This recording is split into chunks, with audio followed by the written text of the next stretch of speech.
Hey collectors, welcome to Star Wars Collected. I'm Jonathan. If you're new here, I hope you consider sticking around and subscribing. If you've been here before, or if you're going to Star Wars Celebration, or you wish you were going to Star Wars Celebration, just utterly destroy that like button for me. Today what I have for you is a full update on Star Wars Celebration Anaheim. We're going to go through all my tips and tricks that I learned from when I've been there before, plus all the recent announcements and everything, absolutely everything I can think of that you need to know to have a great celebration. I have a huge long list of things here on my laptop, so you're going to see my eyes reading quite a bit. I apologize for that, but there's a lot of good information here, and I want to make sure that I get it to you clearly and concisely. If you have any questions, please hop down in the comments. Let me know. I'll be happy to answer absolutely as many of them as I can. Plus, we have such a great community here that I'm sure other people might be able to answer it for you too as well. So let's go ahead and hop in here. I'm going to try to go through this quickly because there's a lot of information to cover.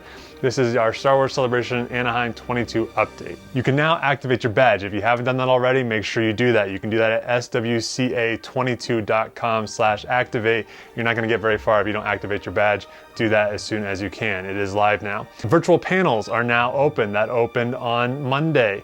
There is a waiting room when you go to get into it. So it's going to take you 5 or 10 minutes probably to get into that. It might become less of a wait as you go on, but there is a little waiting room when you first go to the page. When you enter in, you can either put in your email, your badge ID, or enter a group code. A new group code is generated when the first person enters. So if you're the first person to go in and you're with a larger group of people, when you enter for a panel, it's going to provide you with a group code automatically. You can then distribute that to other people in your group, and they can then enter that group code. What happens is that this will ensure that if someone gets into it, that you all get into it, and that your group doesn't get split up. So it's a great idea to do that if you can. It is a maximum group size of 12, which is quite large. I believe Chicago is only 8, and it does count children. So even though they might be slightly different badges, it does count them towards your 12. If you don't get in, you will be able to use the app the morning of to have another chance to fill that spot at 9 a.m. This is what you keep hearing about with Lightning. That is what they're talking about with that. So don't give up all hope. This is, Star Wars after all. So you might still have another chance of getting in at 9 a.m. the day of. And then after the main panels, there are no reservations and everything is first come, first serve. In Chicago, they did not clear the rooms afterwards. So if there is something that you've got your heart set on, that you absolutely have to be in that panel to see that person or hear that discussion, you might want to consider going to the one before it to make sure that you get into it and you get seating in there. There will be a live stage on the floor, just as there has been in the past. I don't know if it'll technically be branded as the Star Wars show like it has in the past, because the Star Wars show doesn't exist anymore, and it will often stream anything that's going to be released to the public. So if a trailer is going to hit the web, then you will see that live there. However, you're not going to be able to stand at this live stage show and see a full episode of something that's coming out months early. They don't stream that in. That'll just get blacked out. In addition to the panel lottery system, there are also the shopping lottery systems open as well. Both Funko and Loungefly, those went live on Monday. There is no Hasbro, there is no Lego, at least as of right now, which is different than as it has been in the past, especially Hasbro. That is often, one that people really go after. You will be mailed a emailed a QR code if you make it into the panels, and I'm sure you'll be contacted by email if you make it into any of the merchandise as well. That leads us to the app.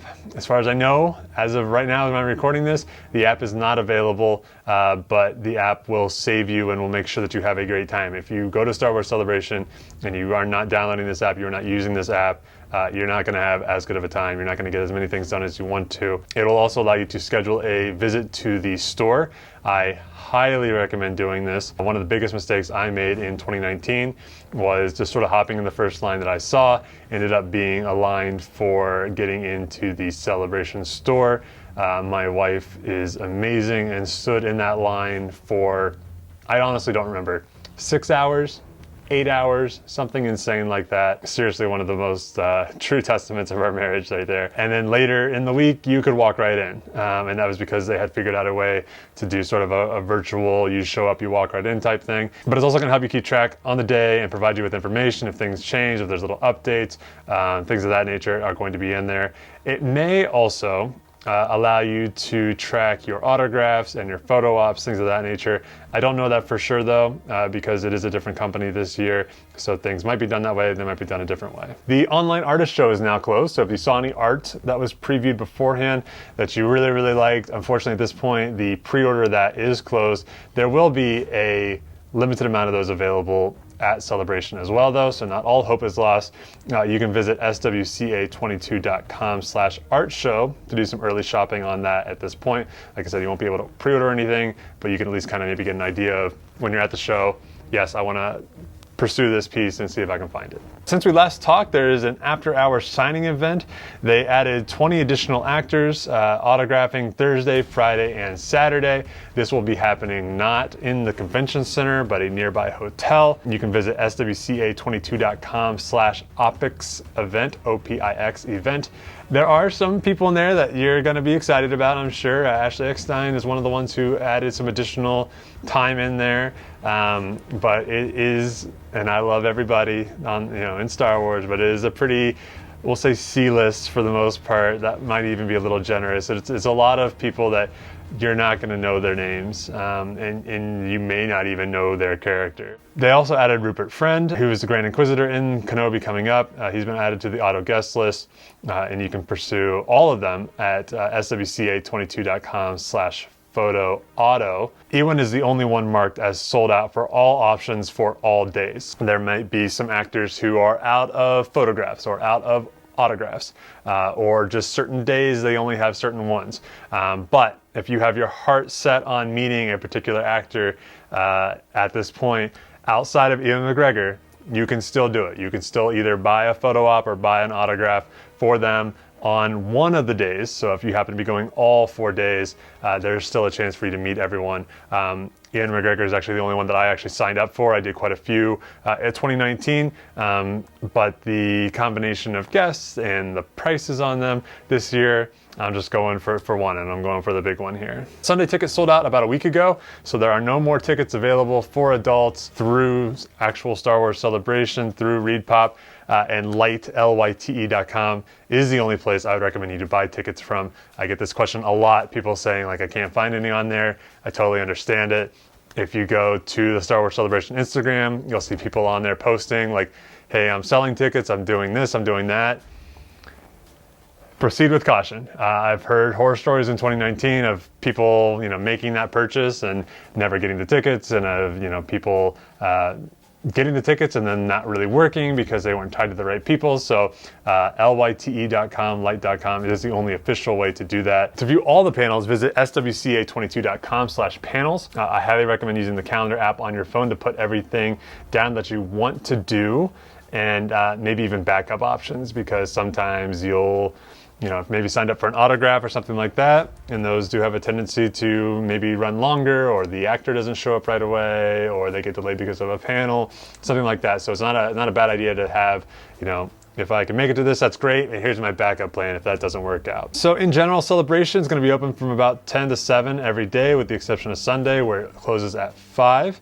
There is not a strong reason to line up at 6 a.m. in the morning to get in, unless there's just that like one collectible that you just feel like you got to be at the head of the line to go and get. If you show up 20-30 minutes later, you should be able to walk right in if it's anything like Chicago was. So here are my tips for Celebration. Bring your badges. I know that sounds basic, but bring your badges, because that will hinder your experience without them. If you are 5+ years or older, then you need to bring your vaccination card or a negative test. It can be 1 day older, or it can be 1 day old or newer if it's an antigen test. It can be 2 days if it's a PCR. I'd recommend you bring extra masks, because if the strap on your mask breaks, then you might have a hard time finding a replacement. I would bring comfortable shoes, not necessarily your most stylish shoes, but your most comfortable shoes.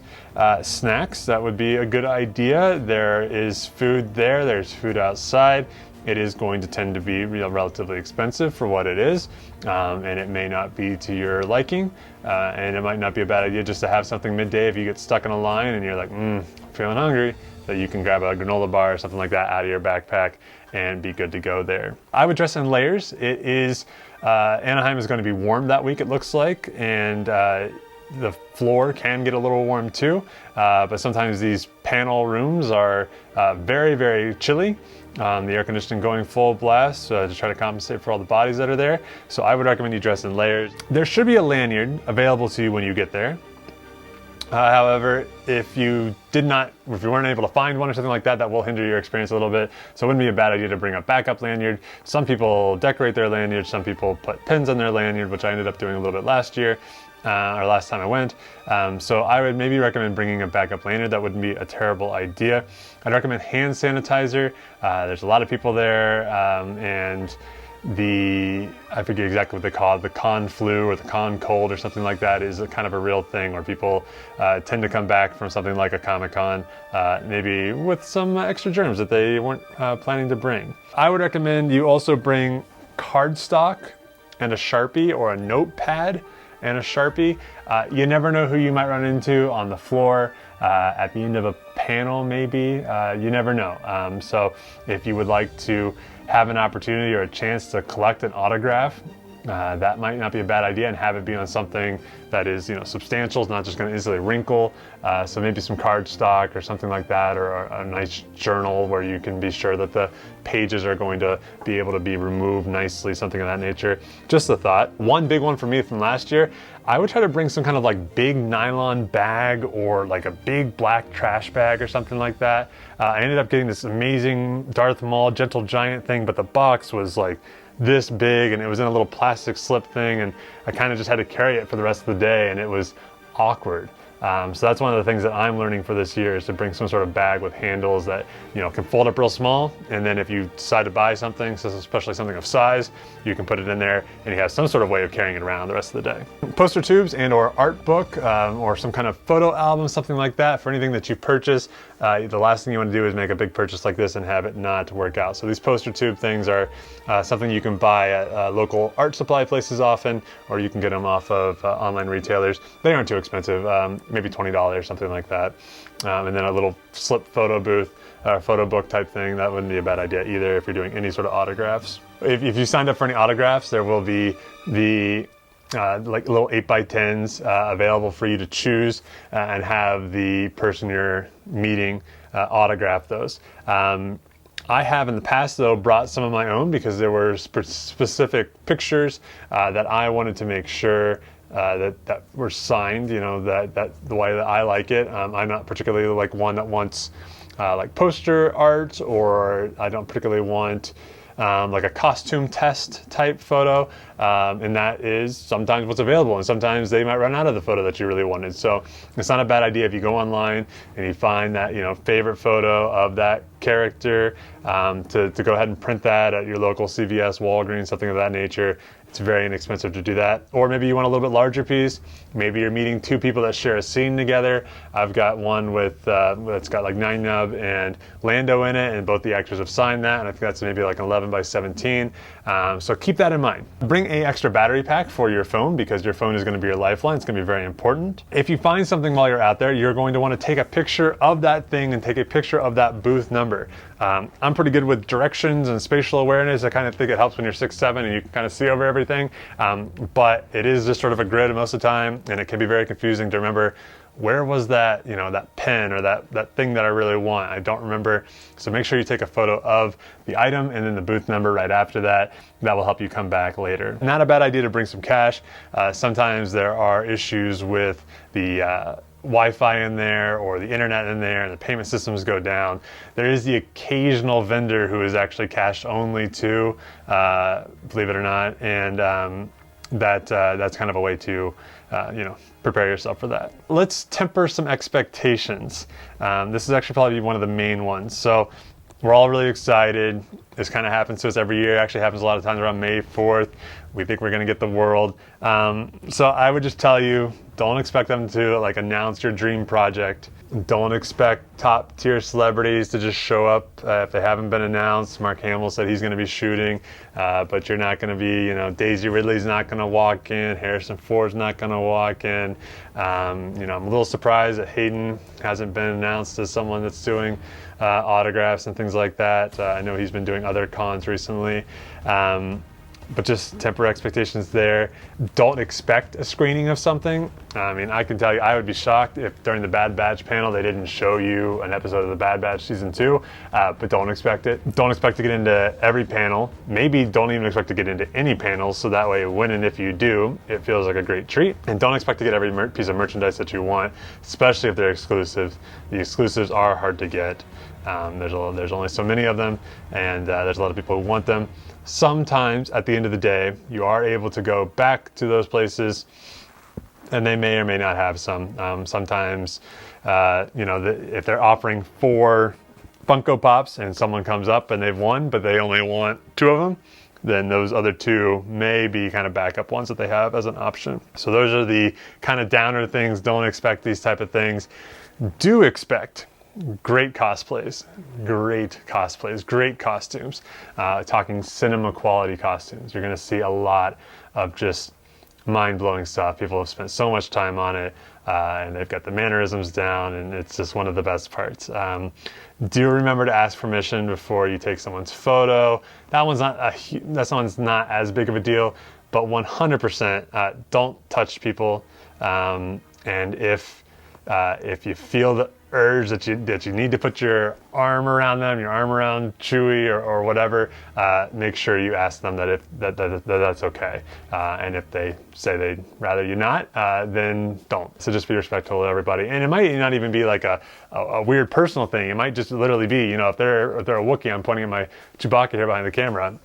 Those suits take forever to make if they've done it properly, and they can be damaged by too many hugs and too many rubs and things like that. So it might not be like a personal type thing. It might just literally be like they don't want the paint scratched. They don't want something to come undone, and too much wear and tear can happen with that. Do expect you will see someone famous. You will see someone that you've seen on the internet, on your television, something like that. 100% guaranteed. If you spend any time at that live stage, it seems like almost nearly everybody makes that at some point to that live stage. So be kind of listening when you're on the floor. If you hear a big roar of crowd and cheer, then it might be someone coming out that you might be interested in seeing. So even if you haven't signed up for autographs or photos, you are going to see someone that is going to make your day. Do strike up conversations with people online. Everyone who's there loves Star Wars, and sometimes these lines are very long and they take a while to get into it. But in general, people are very friendly and everyone's kind of looking for that connection. That's kind of why we're there in some ways. So even if you are an introverted person, I'm an introverted person, and here I am talking to you guys on YouTube. Feel free to strike up a conversation. I promise you, 100% of the time, 99% of the time, they're going to be nice and they're going to want to talk to you too. You're going to find new vendors. This was kind of an exciting thing. I try to keep abreast of all the things that are going on with Star Wars, but I found new vendors for things that I didn't know existed, and some cool t-shirt companies. Heroes and Villains was the one that I found in 2019 that I wasn't really familiar with before. So even if you know this stuff forward and backwards, you're going to find someone new. Someone's creating something that is intriguing to you, which is really cool. Do expect to be surrounded by Star Wars fans. It is one of the best parts of it. When you go to something like a Comic-Con or a local comic expo, there's some Star Wars stuff, but there's also tons of Marvel and DC and Doctor Who and Star Trek and everything you can think of, and that's great. I love all these different fandoms, and I'm a fan of a lot of them too. But man, when you're at Star Wars Celebration, it's all Star Wars. Every single person there loves Star Wars or loves someone who loves Star Wars, and it's great. It's just a good vibe, and you automatically know you have something in common with the people in the room. So it's a cool experience. If you're that person who is kind of like the only guy or only gal who geeks out about Star Wars in their friend group, their family, their town, it's gonna be really cool to be able to connect with that many people about it. And this is my last one here. you will be moved in some way. Something will move you. You will see a celebrity that you've, loved for years. You will see one of your favorite characters come to life through a cosplay. You will see a piece of art, or you will hear a piece of music, or you will be in a panel and you will hear something, and you will be moved. You will emotionally be moved, and that is my favorite thing about going to Celebration, is that you actually feel it. So it is, it's a great time, and if you follow these tips, and I'm sure 100 more, you're gonna really enjoy your time at Star Wars Celebration. But so we're gonna end it here today, but let's continue the conversation down in the comments. If you have any questions whatsoever about Star Wars Celebration, I will be happy to try to answer it for you, or find the answer for you. And the more that we kind of ask and get answers, then probably the better time we're all gonna have. Guys, if you enjoyed this video, please give me a like. If you like videos like this, and especially if you like videos about things behind me, statues and helmets and figures and all different kinds of things from Star Wars, make sure you subscribe and follow along. And I will be back here shortly with a ton more things to unbox. The pile behind the camera keeps getting bigger and bigger. We've got Kenobi coming up. I've got some things about that. So there's a lot here to come. See ya.